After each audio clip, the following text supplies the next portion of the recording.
እኔ አከራካሪ የሆኑ ጉዳዮችን ነው ማንሳት የምፈልገው። በተለይ ፔናልቲዎቹን በተመለከተ ማንሳት ፈልጋለሁ። አድማጮች ሁሉም እጅ የተነኩ ኳሶች ፔናልቲ ያሰጣሉ ማለት አይደለም። የሚያሰጣለ የማያሰጣለ። በዚህ መሰረት በኢንተርናሽናል ፉትቦል አሶሲዬሽን በሎስ ኦፍ ዘ ጌም ላይ በግልጽ የተቀመጡ ጉዳዮች አሉ። ያሰጣሉ ወይስ አያሰጡም ተብለው በግልጽ የተቀመጡ ጉዳዮች አሉ። መጀመሪያ እነዚህን ህግጋቶች እያንዳንዱን ነገር ፔናልቲ የሚያሰጠው ምን ሲሆን ነው፣ ፔናልቲ የማያሰጠው ወይም ፍጹም ቅጣት ምት የማያሰጠው ምን ሲሆን ነው፣ ሎስ ኦፍ ዘ ጌም ወይም የጨዋታው ህግ ላይ ፊፋ በግልጽ ያስቀመጠው የኢንተርናሽናል ፉትቦል አሶሲዬሽን ቦርድ ላይ የተቀመጠውን ነገር ምንድን ነው የሚለው፣ ዳኛው ያንን ተግብሮታል ወይስ አልተገበረውም፣ ከዛ በኋላ የቤን ዋይት ያሰጣል አያሰጥም፣ የኢብሪቺዜ ያሰጣል አያሰጥም የሚሉ ጉዳዮች እንዲነሱ ያደርጋል። የአርሰናል ኬዝ ኳሱ ኦሬዲ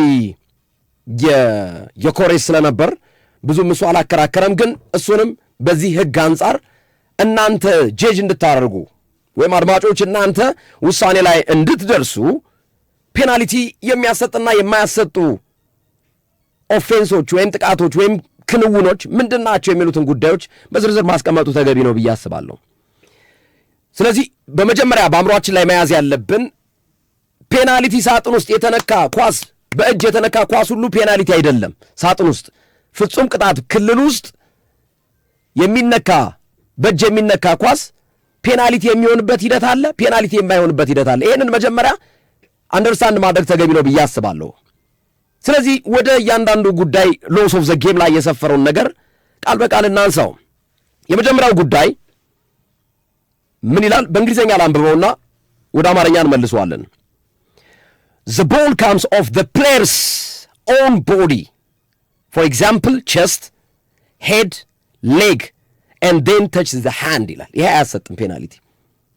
The ball comes off the player's own body፣ ከሰውነቱ ከተነሳ ኳሱ ሰውነቱን ጨርፎ እጁን ከነካ በግልጽ ነው የተቀመጠው። ይሄ ሰውነቱን ጨርፎ የትኛውንም የሰውነቱን ክፍል ከፈለገ ደረቱን ለምሳሌ ወይም ጭንቅላቱን ወይም እግሩን ጨርፎ ኳሱ እጁን ከነካ ፔናልቲ አያሰጥም። ይሄ ኢንተርናሽናል ፉትቦል አሶሲዬሽን ቦርድ ሎስ ኦፍ ዘ ጌም ላይ የሰፈረ ቃል በቃል ነው። እንግሊዝኛውን ያነበብኩላችሁ ልድገምላችሁ። The ball comes off the player's own body, for example chest, head or leg, and then touches the hand. የሰውነት ክፍሉን ነክቶ እጁን ከነካ ፍጹም ቅጣት ምት አያሰጥም ይላል አንደኛው ህግ ማለት ነው። ይሄ ፔናልቲ አያሰጥም። ስለዚህ የቤን ዋይት ያሰጣል አያሰጥም፣ ፍርዱን ለእናንተ ከህጉ አንጻር በመነሳት ማለት ነው። የአልፎንሶ ዴቪዝ ያሰጣል አያሰጥም፣ ፍርዱን ለእናንተ። ሁለተኛው the arm is used for balance or support, for example when falling ይላል። አንድ ተጫዋች ኳስ በሚመታበት ሰዓት ላይ እጁን ለመደገፍ ወደ አንድ ሳይድ ቢወድቅ ማለት ነው። ለምሳሌ ተጫዋቹ ፊት ለፊት ላይ በዚህ መልኩ ቆሞ ኳሱ ሲመታ ወደ አንድ ሳይድ እንደዚህ ቢያጋድል መሬቱን ላይ ነካው ይችላል፣ ግን እያጋደለ ነው። በዚህ ሁኔታ ላይ ኳሱ እጁን ቢነካው ፔናልቲ አያሰጥም። ይሄ አያሰጥም በህግ መሰረት ማለት ነው። ሚዛኑን እያጣ ስለሆነ ለዚህ ማስረጃ የሚሆነው ኤምሬትስ ስቴዲየም ላይ አርሰናል ከማንቸስተር ዩናይትድ በሚጫወቱበት ሰዓት ላይ ሃሪ ማጓየር ከርቀት የተመታ ኳስ ወደ ጎን እንደዚህ አዘን ብሎ እየወደቀ በነበረበት ሰዓት ላይ ኳስ በእጁ ነካ። ታስታውሳለህ ሶፊሱ? ፔናልቲ አልተሰጠም። አየው፣ ፔናልቲ ያልተሰጠው ለምንድን ነው? እጁን የት ያድርገው? እየተጠቀም እየወደቀ ነው፣ እያረፈ ነው፣ ወደ መሬት እየወደቀ ነው፣ ወደ መሬት እየተዛመመ ነው። መሬቱን አልደረሰበት ሊሆን ይችላል፣ ግን እጁን ለመደገፊያ እየላከው ነው ወደ ታች። አዘን ብሏል፣ በአንድ ሳይድ አዘን ብሏል። ይሄ ፔናልቲ አያሰጥም ይላል ህጉ፣ ሎስ ኦፍ ዘ ጌም ላይ የሰፈረው ማለት ነው። ስለዚህ ቤን ዋይት ትናንት አይታችሁት ከሆነ እያጋደለ ነው በአንድ ሳይድ። የመጀመሪያውም ህግም ሁለተኛውም ህግ ፔናልቲ የማያሰጥባቸው ክንውኖች ይሽሩታል ማለት ነው። ፍጹም ቅጣት ምት አንደኛ ከእግሩ ነው ሄደው ኳሱ እግሩን ጨርፎት ነው ወደ እጁ ሄደው ማለት ነው። እሺ ሌላኛው ሶስተኛው the player is very close to the ball with no time to react ይላል ማለት ነው። ተጫዋቹ ኳሱን ከሚመታው ከተቃራኒ ቡድን ተጫዋች በቅርብ ርቀት ላይ ከተቀመጠና ምንም ሪአክት ማድረግ በማይችልበት ሰዓት ላይ ልክ ሲመታው ኳሱን መጥቶ እጁን ከነካው ምንም አላደረገም፣ አላየውም፣ አጠገቡ ነው ያለው፣ ምንም መወሰን የማይችልበት ሁኔታ ላይ ነው ያለው፣ ይሄ ፔናልቲ አያሰጥም ይላል። ቅርብ ነው ያለው። ቅርብ ላይ ቅርብ ሲሆኑና ኳሱ ሲመታ ከቅርብ ርቀት እጁን ቢነካው ለማለት ነው። ጎን ለጎን ሆኖ ሹት ሲያደርግ እዛው አጠገቡ ሆኖ በቅርብ ርቀት ፔናልቲ አያሰጥም ይላል ማለት ነው። ሌላው the ball hits the hand or arm accidentally and the arm is in natural position ያ ማለት ምንድን ነው? ለምሳሌ እጁ ከሰውነቱ ጋር ተጣብቆ ከሆነና ብዙ ጊዜ ተጫዋቾችን አይታችኋቸው ከሆነ ተመልካቾቻችን ወይም አድማጮቻችን እጃቸውን ወይ እንደዚህ ያደርጋሉ ወይ እንደዚህ ያጣብቁና ለመመለስ ይሞክራሉ። ይሄ ናቹራል ፖዚሽን ነው፣ ከሰውነቱ ጋር ተጣብቋል። አሁንም ወደ አርሰናልና ማንቸስተር ዩናይትድ ጨዋታ ልመልሳችሁ። ፓትሪክ ዶርጉ ከርቀት አስደናቂ ሹት ያስቆጠረበት ኳስ አንደኛ ኳሱ ከጭኑ መጀመሪያ ጭኑን ጨርፎት ነው በእጁ ደገፍ ያደረገውና ሹት ያደረገው ማለት ነው። ለምን ኳስ በእጅ ተነክቷል ተብሎ መጀመሪያው ነው አልተሻረም? አንደኛ ከሰውነቱ ጨርፎት ወደ እጁ ስለሄደ ማለት ነው። ሁለተኛ ናቹራል ፖዚሽኑን አልለቀቀም ተብሎ ስለሚታሰብ ኦልሞስት ከሰውነቱ ጋር ተመሳሳይ ነው። በእጁ ላይ ነካው ኳሱን ግን ከሰውነቱ ጋር ከቦዲው ጋር ወይም ከጎኑ ጋር ተቀራራቢ ስለነበር በዛ ሂደት ላይ ስላቀረበው ነው ያ ኳስ ያልተሻረው ማለት ነው። ወይም ጎሉ እንዲጸድቅ የተደረገው እንጂ በእጅ ኳስ ሊሻር ይገባው ነበር እንደ ትናንት አይነት ውሳኔዎች ከሆኑ ማለት ነው። እነዚህ ዋነኞቹ ናቸው። ስለዚህ እንግዲህ ትናንት ላይ የነበሩ ክስተቶች ላይ አወዛጋቢው አንዱ የቤን ዋይት ፔናልቲ ነው። አሁን በገለጽነው መልኩ ምን ተረዳችሁ አድማጮቻችን? ምን ይላል በግልጽ የተቀመጠው? የሰውነት ክፍሉን ነክቶ እጁን ከነካ ፔናልቲ አያሰጥም ከሰውነቱ ወደ እጁ ከሄደ ብሎ በግልጽ አስፍሮታል ማለት ነው። የሚያስቀጡ ነገሮች ምን ናቸው? ለምሳሌ ኳሱ በሚመታበት ሰዓት ላይ ከሰውነቱ ጋር የነበረውን እጁን አላቆ ዘርግቶ ኳሱን የሚያስጥለው ከሆነ ዲስ ፔናልቲ፣ ከሰውነቱ ተላቋል፣ ናቹራል ፖዚሽኑን አጥቷል፣ ወደ እጁን ዘርግቷል፣ ያልተገባ ጥቅም ለማግኘት እጁን ዘርግቷል። ስለዚህ በዚህ ምክንያት ፔናልቲ ያሰጣል ማለት ነው። ሌላ የማያሰጥባቸውንም የሚያሰጥባቸውንም ጎን ለጎን እያደረግን ማየት ተገቢ ነው ብዬ አስባለሁ። ወደ ፔናልቲ የተላከ ኳስ እጁን ዘርግቶ ኳሱን አንድ ተጫዋች በእጁ አቀዝቅዞ ጎሉን ቢያስቆጥር እጁ ከሰውነቱ ለቆ ማለት ነው። በሱ አቀዝቅዞ ጎል ቢያስቆጥር ጎሉ አይጸድቅም። ነገር ግን እጁ ከሰውነቱ ጋር ናቹራል ፖዚሽኑን እንደጠበቀ በእጁ ነው የነካው፣ ግን ናቹራል ፖዚሽኑን አልሳተም። በሱ ደገፍ አድርጎ ከትከሻው ጋር ኳሱን አቀዝቅዞ ቢያስቆጥር ዲስ ጎል። ሁለተኛው ይሄ እንግዲህ ትልቁ ነገር ምንድን ነው? አንድ ዳኛ ኢንተንት ማለት በእንግሊዘኛ ነው ኢንተንት የሚለው ቃል። ኢንተንት ማለት በፍቃድ መንካት ማለት ነው። በቃ ሆን ብሎ መንካት ማለት ነው፣ በፈቃድ መንካት ኢንተንት። ስለዚህ ኢንተንት አለው ወይስ የለውም ብሎ ዳኛ ይወስናል። መጀመሪያ ላይ ኢንተንት አለው ወይስ የለውም? ኳሱ ተጫዋቹ ያልተገባ ጥቅም ለማግኘት ሆን ብሎ እጁን ዘርግቷል ኳሱን ለማዳን።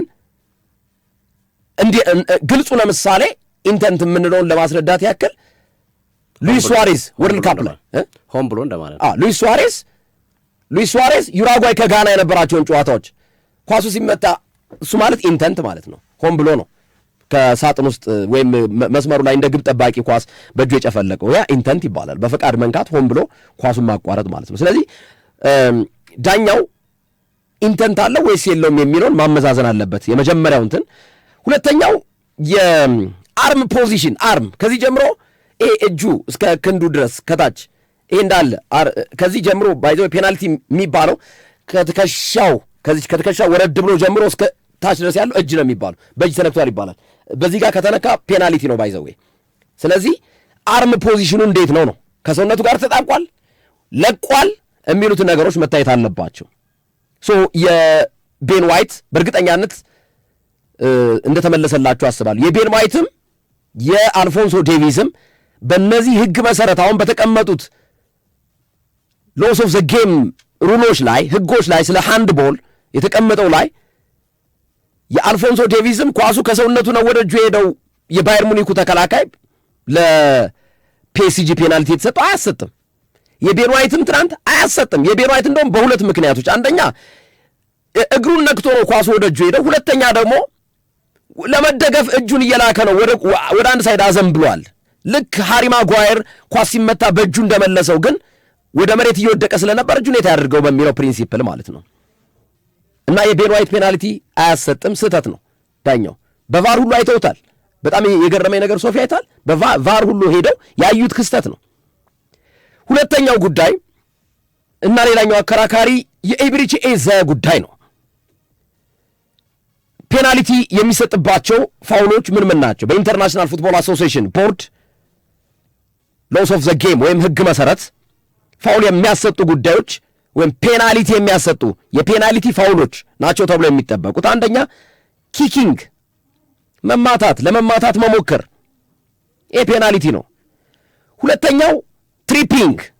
ምንድን ነው ትሪፒንግ ብለን ስናይ ተጫዋችን በእግር ረግጦ እንዲወድቅ ማድረግ ማለት ነው። ይሄ እዚህ ጋር ነው የሚያርፈው እንግዲህ የኤቤሬቺ ኤዜ ማለት ነው።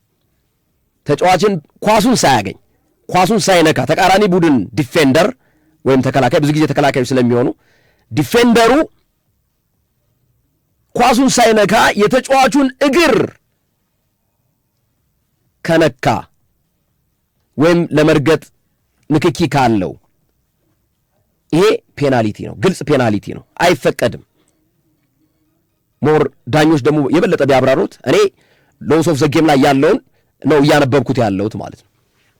የሚሰሩበት ባለሙያዎች ዳኞች ደግሞ የበለጠ ቢያወሩት ደግሞ በጣም አሪፍ ነበር። አሁን እኛ እየገለጽን ያለ ነው ህጉ ምን ይላል የሚለውን ነው እያካፈልን ያለ ነው፣ እንደ መነሻ እንዲሆን እንደ መንደርደሪያ እንዲሆን ማለት ነው። ሌላኛው ፑሽንግ፣ መግፋት አትችልም። መግፋት ከጀርባ መጥተህ መግፋት አትችልም። ቻርጂንግ አትችልም። ያልተመጣጠነ ቻርጂንግ ሄደህ ከአጥቂው ጋር ተከላካይ ሄዶ ያልተፈለገ ቻርጅ አድርጎ ልጁን ቢጥለው ኳስ ሳያገኝ ብዙ ጊዜ ዳኞችን የሚያምታታቸው ጉዳይ አንዱ ይሄ ነው። 50-50 ነው 50-50 አይደለም እየተባባሉ 50-50 ነው ፔናልቲ ያሰጣል አያሰጥም ክርክር ውስጥ የሚያስገባው አንዱ ነው። ግን ቻርጅ ማድረግ አትችልም። በኃይል ቻርጅ ማድረግ ማለት ነው። በኃይል ለመጣል መሞከር ቻርጂንግ ነው። ታክሊንግ፣ ታክል ስታረግ ኳሱን ካመለጠህ እና ከጠለፍከው እና ሃንድቦል ኢንተንት ከሆነ ሃንድቦሉ ኳስ በእጅ መንካት ቅድም ያብራራ ነው። ኢንተንት በፈቃድ መንካት ሆን ብሎ ካደረገው ማለት ነው። እነዚህ ፔናልቲ ያሰጣሉ። ስለዚህ ኤቤሬቺ ኤዜ ኢንተንት ትሪፒንግ ላይ ያልፋል ማለት ነው። ትሪፒንግ ማለት ተከላካዩ ኳሱን አላገኘውም፣ ግን ኤቤሬቺ ኤዜ ዳቪዴ ሃንኮ ንክኪ ያለ፣ በመጀመሪያ ንክኪ ያለ ወይስ የለም የሚለውን ነው። ነክቶታል ወይስ አልነካውም ነው። ነክቶታል። እንግዲህ አይን የሁላችንም አይን እኩል ነው የተመለከተው። ተነክቷል ኳሱ። የኤቤሬቺ ኤዜ ኳስ ተነክቷል። እግሩ ተነክቷል። ስለዚህ ንክኪ ያለ። እሺ ኢትስ ኦኬ አልነካውም ከተባለ ታዲያ ዳኛው ለምንድን ነው ዳይቭ አድርጓል ብሎ ቢጫ ካርድ ለምን አልሰጡትም? ታዲያ ሲሙሌሽን ሆን ብሎ አታሏል ብለው ታዲያ ዳኛው ለምን ቢጫ ካርድ አልሰጡም? እዚህ ጋር ፔናልቲ አያሰጥም ካሉ ቢጫ መስጠት አለባቸው። ህጉ ይላላ ሲሙሌት አድርጓል ማለት ነው እንደዛ ከሆነ፣ ወይም ደግሞ ሆን ብሎ አታሏል ማለት ነው። የዳኝነት ክፍተቱ በግልጽ ያሳያል።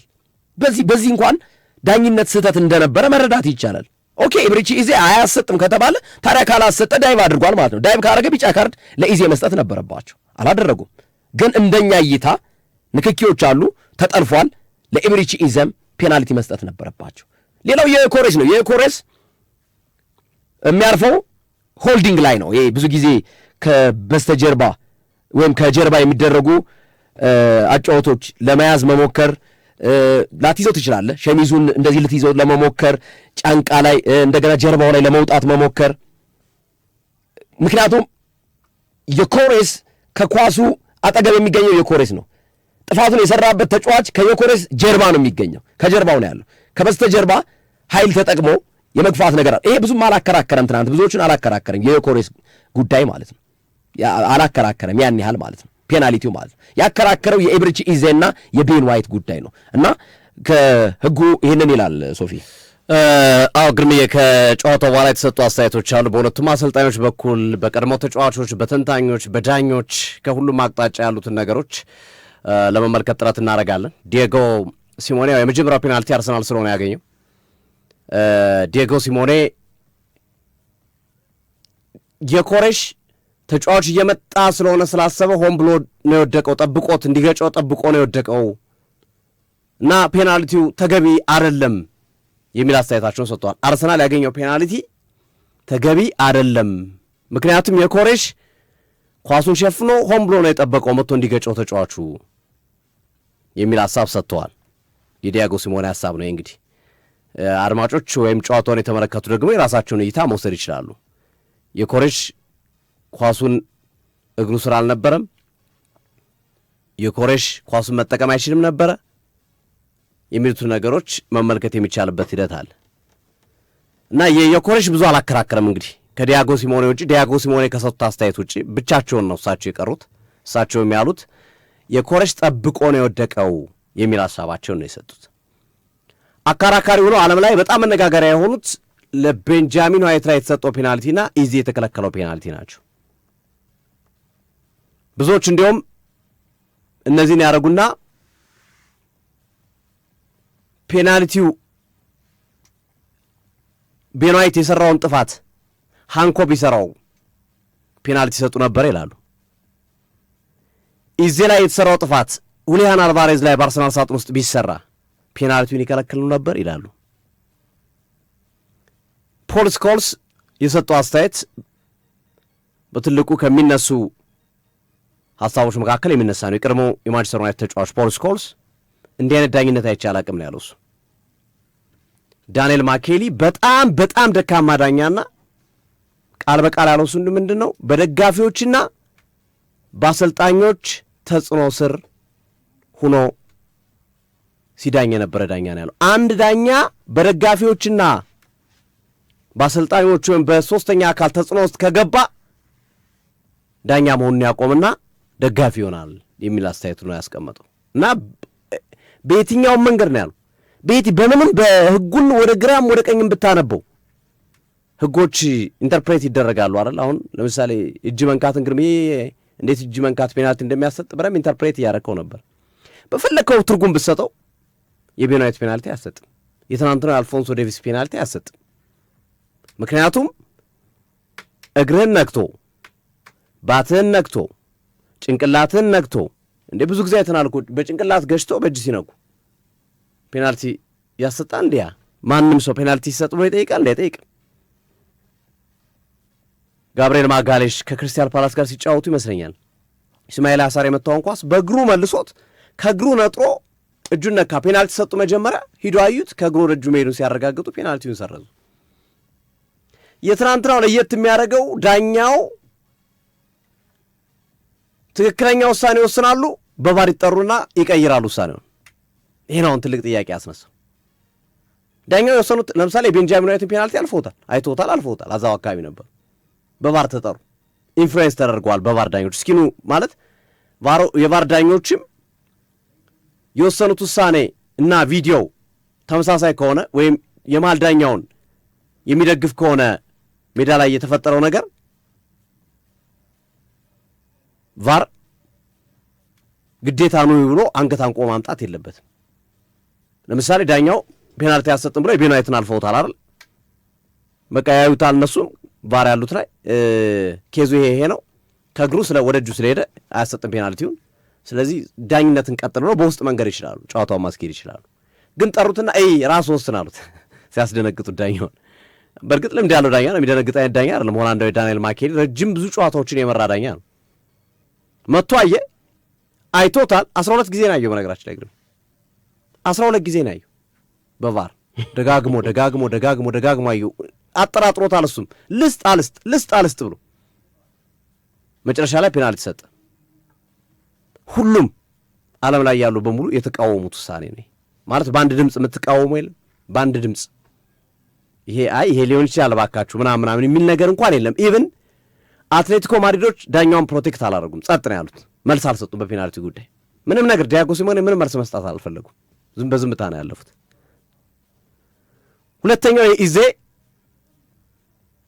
ኢዜን እኔ በጨዋታው ላይ ተናገር ያለው ዳኛው ፊሽካ ባይነፉ አይቼዋለሁ ብለው ቢተውት አከራካሪ አይሆንም ነበር፣ በቃ ማለፍ ይችሉ ነበር። ምክንያቱም ኳሱ ኢዜ ሲመታው ወይም ልጁ መጥቶ ሲረግጠው ኢዜ ኳሱን ኦልሬዲ ወዴት እየላከው ነበረ? ወደ ሳካ እየላከው ነበረ። ኳሱን ልክ ወደ ሳካ ወግቶለት ሲወጋለት ነው መጥቶ በእግሩ የሚገባው። ወደ ጎል እየመታ መጥቶ ቢገባበት ወይም ያጥፋት ቢሰራ ፔናልቲ 100% ያሰጣል። ነገር ግን ኢዜ ኳሱን የገፋው ወደ ሳካ ነው፣ ወደ ቀይ መስመር ነው የገፋው የመታው። ወደ ሳካ ሲመታው መጥቶ እግሩ ላይ እግሩን አሳረፈ። ዳኛው በኔ ሴንስ ተረድተው ጨዋታውን ቢያስቀጥሉ በቫርም በምንም ሳያዩ ፔናልቲ ነው ሳይሉ ቢቀጥሩ ዛትስ ኦኬ፣ እዛ ላይ ያበቃ ነበር። አሁን ዳኛው አስቆሙ ጨዋታውን። ፔናልቲ ሰጠዋሉ መጀመሪያ፣ ከዛ በቫር ሊያሉ በቫር ስታየው ጥፋት ሳጥን ውስጥ ተሰርቷል። ጥፋት ሳጥን ውስጥ ከተሰራ ደግሞ ፔናልቲ መስጠት ግዴታ ነው በየትኛው አቅጣጫው። ለመርገጥ መሞከር፣ መምታት ለመማታት መሞከር እና መሰል ነገሮች ተብሎ በዝርዝር ቅድም እንዳስቀመጡ አለ።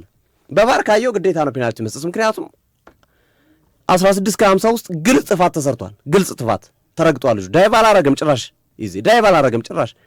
የፊት እግሩ ነው መጥቶ የሚረግጠው። እዚህ ጋር በጎን እግሩና የፊት እግሩ መሃል ላይ ነው መጥቶ የሚረግጠው።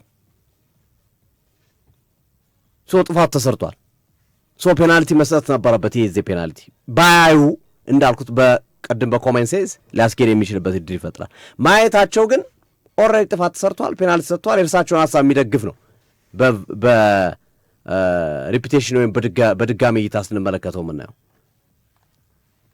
አሰልጣኝ ሚኬል አርቴታ በሰጡት አስተያየት ዝርፈውናል ነው ያሉት። ዳኝነቱ ኮንሲስተንሲ ወጥነት የጎደለው ሆኖ ተመልክተነዋል።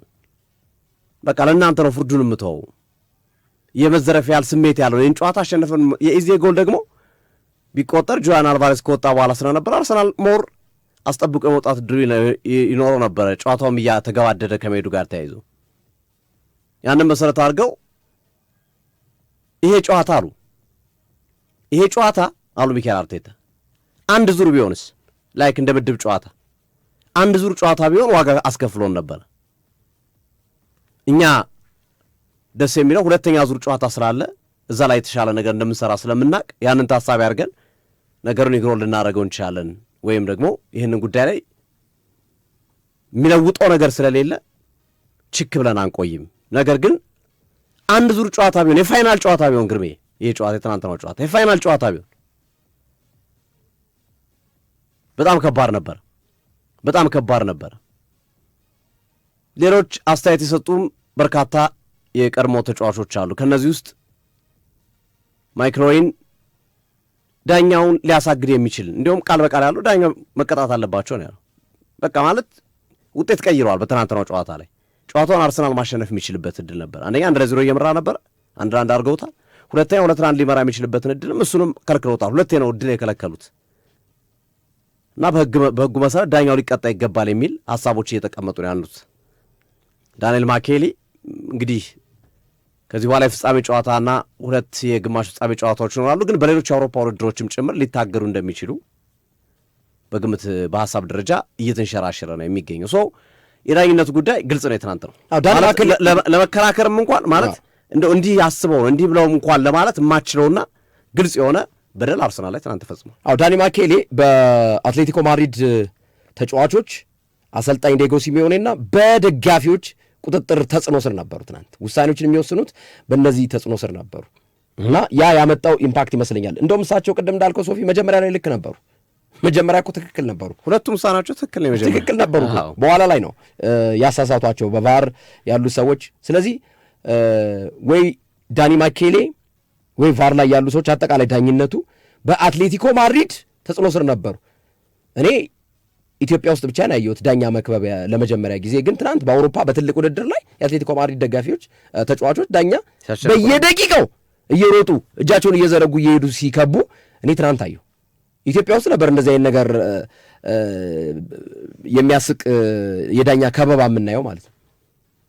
በትልቁ የአውሮፓ መድረክ በትልቁ ክለብ አትሌቲኮ ማድሪድ ትናንትና ዴጎ ሲሚዮኔ በተመሳሳይ ሲወራጭ ነው ያመሸው። ሲወራጭ ይሄ እኮ ያስቀጣል እኮ ባይዘው ሶፊ ታውቃ ቀይ ካርድ ያስቀጣል እኮ።